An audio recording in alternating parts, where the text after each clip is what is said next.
আসসালামু আলাইকুম। জানিয়ে দেব এই মুহূর্তে হাতে পাওয়া সর্বশেষ ভয়ঙ্কর কিছু আন্তর্জাতিক আপডেট বাংলা সংবাদ। শুরুতেই থাকছে সংবাদ শিরোনাম। শুরুতেই জানিয়ে দেব ভয়াবহ বিপর্যয় ইসরায়েল, দিশেহারা বিশেষজ্ঞরা।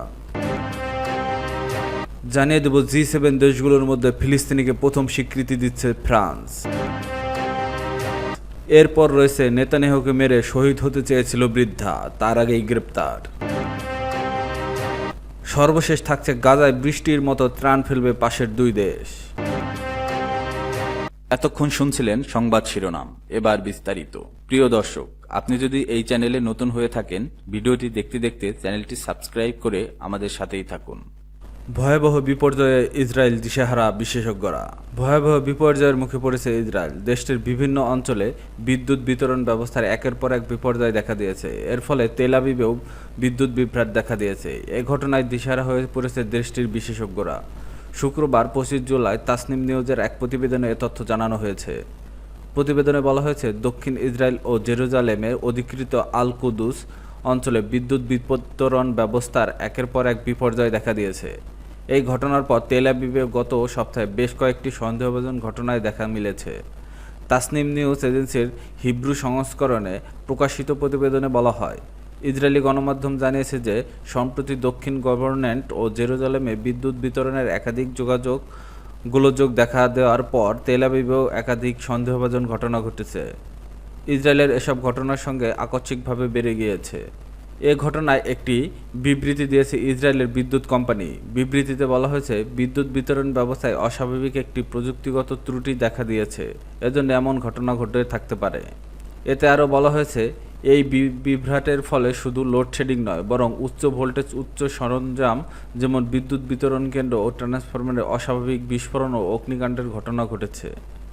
প্রতিবেদনে বলা হয়েছে, গত 2 বছরে উচ্চ ভোল্টেজ ত্রুটির কারণে দখলকৃত অঞ্চলগুলোতে এয়ার কন্ডিশনিং সিস্টেম এবং লিথিয়াম ব্যাটারির মতো বৈদ্যুতিক সরঞ্জামে অসংখ্য বিস্ফোরণ এবং অগ্নিকাণ্ড ঘটেছে।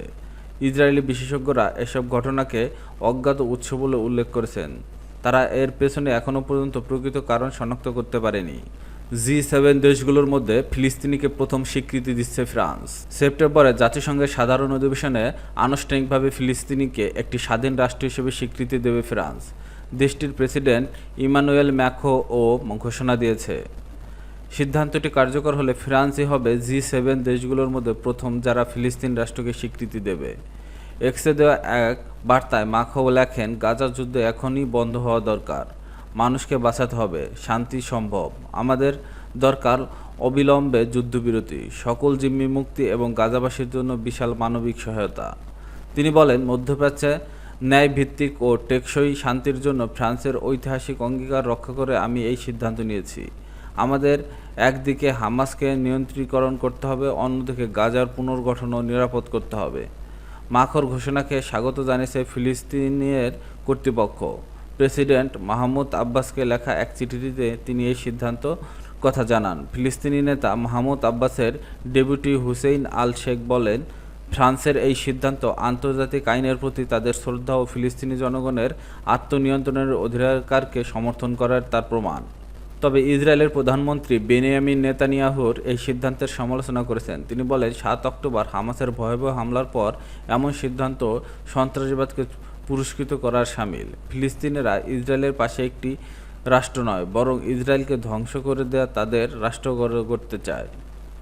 হামাস ফ্রান্স ও এই সিদ্ধান্তকে ইতিবাচক পদক্ষেপ হিসেবে উল্লেখ করে বিশ্বের অন্যান্য দেশকে একই পথ অনুসরণ করার আহ্বান জানিয়েছে।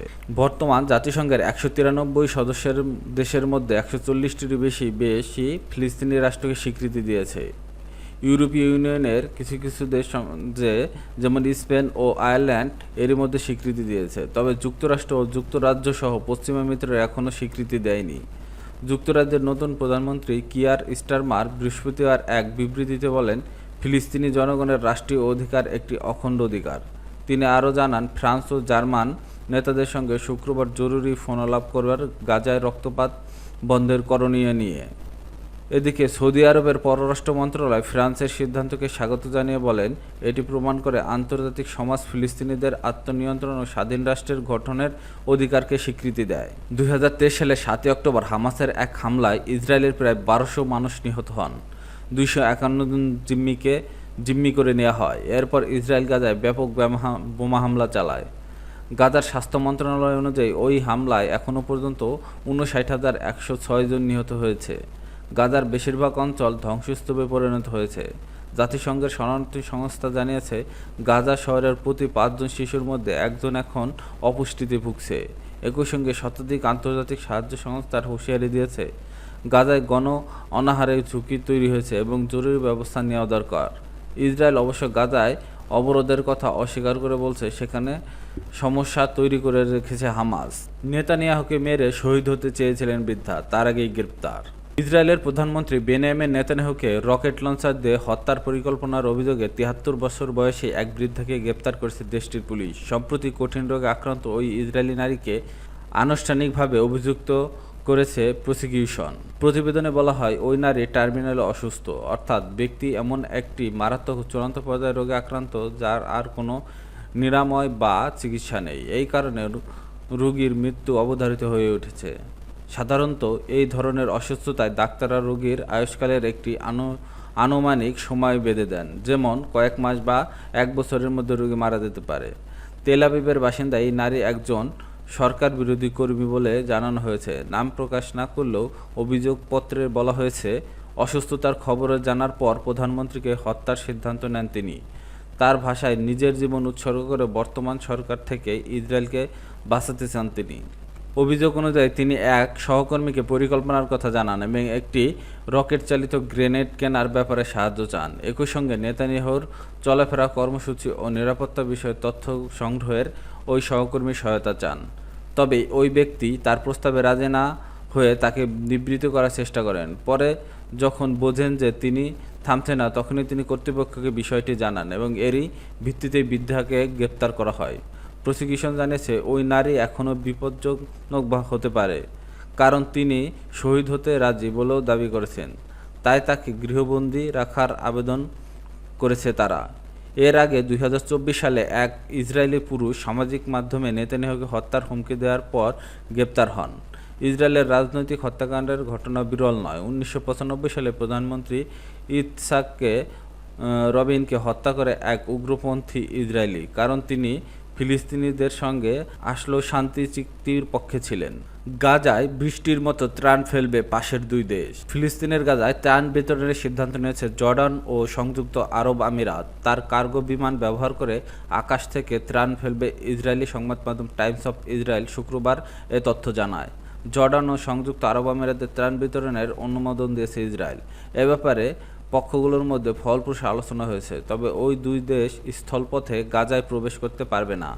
ত্রাণ বিতরণের আকাশপথ ব্যবহার করতে হবে, ফলে এয়ারড্রপের মাধ্যমে এ ত্রাণ দেওয়ার পরিকল্পনা করা হয়েছে। গত বছরও এভাবে ত্রাণ কার্যক্রম পরিচালনা করা হয়েছিল। এই ইসরায়েলি কর্মকর্তা জানান, আজই জর্ডান বিমানের মাধ্যমে গাজায় ত্রাণ পৌঁছে দিতে পারে। সাধারণত ছোট ছোট প্যারাশুট করে বিমান থেকে এসব ত্রাণ ফেলা হয়।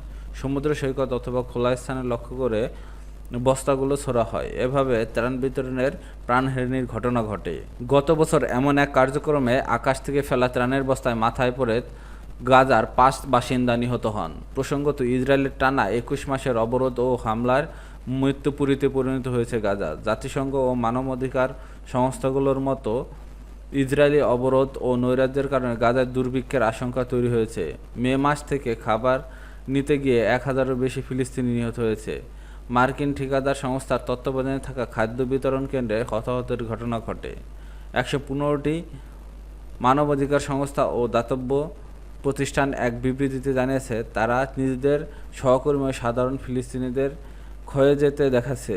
সংস্থাগুলো ইসরায়েলের সহায়তায় বাধাগ্রস্ত করার নীতিকে নিষ্ঠুর বলে উল্লেখ করেছে।